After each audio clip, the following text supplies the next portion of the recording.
All right, guys, welcome to our video lesson on target 1D, our absolute value equations. All right, well, let's dig right in. Before we can talk about what absolute value equations are, we need to make sure we understand what absolute value is. You may have heard about this concept in middle school, but we want to make sure we review it, make sure we're all on the same page. So absolute value, pretty simply, is the distance a number is from zero, right?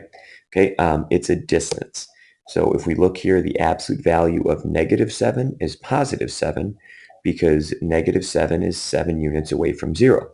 The absolute value of +3 is +3 because 3 is 3 units away from 0. Whenever we think about absolute value, we always have to think about distance from 0 on a number line. All right. Now, the fact that we are dealing with a distance tells us something about our absolute value when we're using it to simplify an expression, and that is that distance is never negative.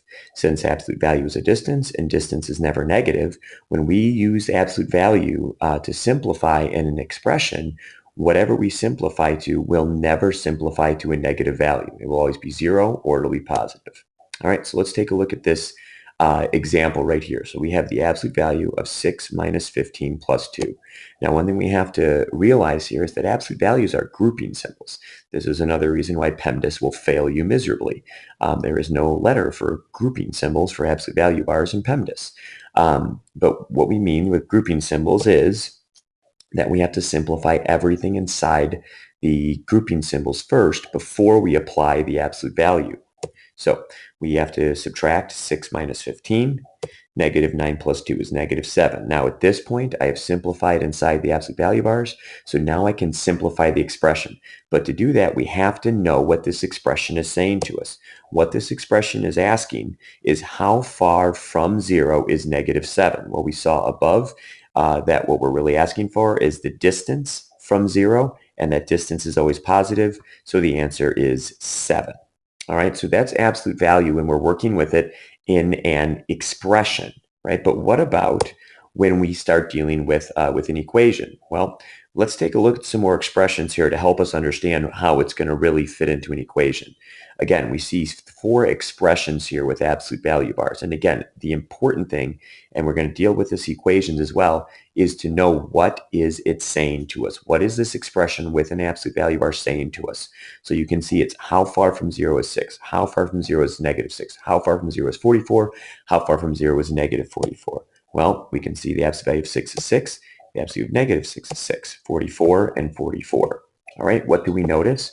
Well, that we can notice that 2 different numbers, specifically additive inverses, can have the same absolute value. Well, the reason for that is because we can go 2 different directions on our number line, right? We can go to the left and we can go to the right. So it's possible to have 2 different numbers that have the same distance away from 0. All right. And that's exactly what you see written right there. We can have 2 numbers that are the same distance away from 0, so they'll have the same absolute value. So this means when we are solving an equation and we end up with a variable inside our absolute value bars, there is always going to be 2 values which can make the equation true. Let's look at an example of this. So if we have the absolute value of x equal to 7, again, what we really have to get at is what is this equation saying to us? What it's saying is x is 7 units away from 0. All right, so we have to think about what numbers could x be so that they are 7 units away from 0. Well, if we think about it in a number line, if I'm at 0, I can move 7 units to the right and be at +7. I can move 7 units to the left and be at -7. So my solutions for this equation are +7 and -7, right? All right, well, let's look at it when our equation gets a little bit more complex here. So now we don't just have an x inside the absolute bars, we have an x plus a constant inside our absolute value bars. But we're going to approach this the same way. This equation is saying x plus 1 is 5 units away from 0. Well, that means we could go 5 units to the right or 5 units to the left because there's 2 different ways for this equation, for this statement to be true. And what that's telling us then, because there's 2 different ways that this can be true, we're going to have 2 different solutions, which means we need to have 2 different equations to find those solutions. So let's look here. We can see that x plus 1 can go to the right 5 units and be at positive 5, or x plus 1 can go to the left 5 units and be at negative 5. So one of our equations is going to be x plus 1 is equal to positive 5. The other equation is going to be x plus 1 is equal to negative 5.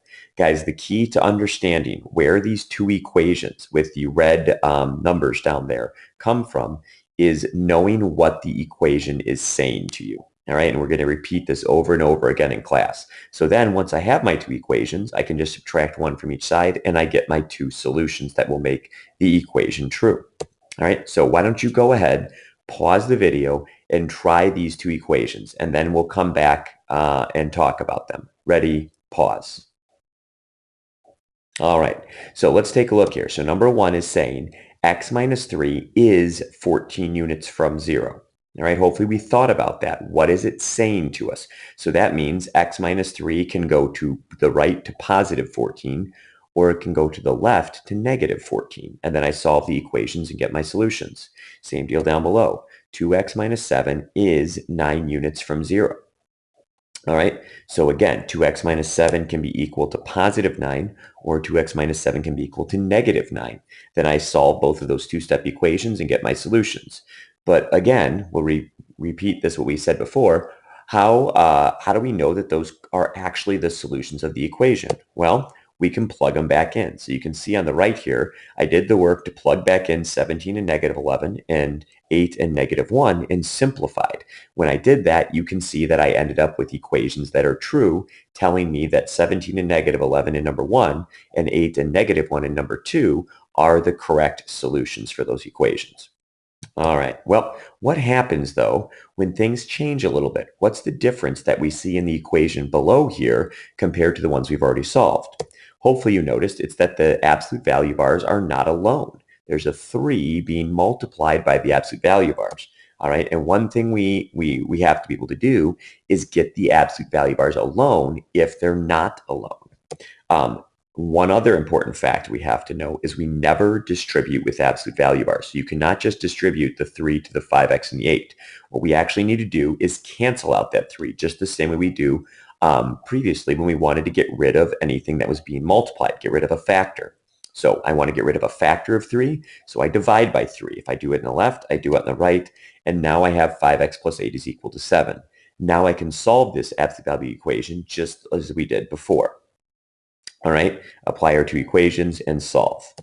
What happens though if our absolute value bars are equal to a negative? Now remember what we said, absolute value is always positive. So again, what is this saying here? That our absolute value of 5x minus 25 is negative 10 units away from 0. Well, let's think about that. Can we be a negative distance away from anything? Well, absolute value is a distance, and we said distance is always positive, so no, it can't be. This equation is a false equation. And if it's a false equation, well, then what is going to make a false equation true? And the answer is nothing. There would never be a number in all of existence that will make an equation true. When the absolute value bars are by themselves equal to a negative number, the solution is no solution. All right, so we've kind of covered everything we need to cover here in the video. So why don't you go ahead and try and solve these 4 equations now completely on your own, and then we'll come back and take a look at the answers. Ready, pause. All right, let's take a look here. Hopefully you got these solutions. If you didn't get these solutions, please come to class and ask. All right, we want you to come back and ask questions. You could be right. Maybe we're making one of these an incorrect answer just to test to see if you'll come back and ask us in class why your answer is different than the ones we got here. So please, guys, come back and ask those questions. And we have reached the end. So we will see you in class.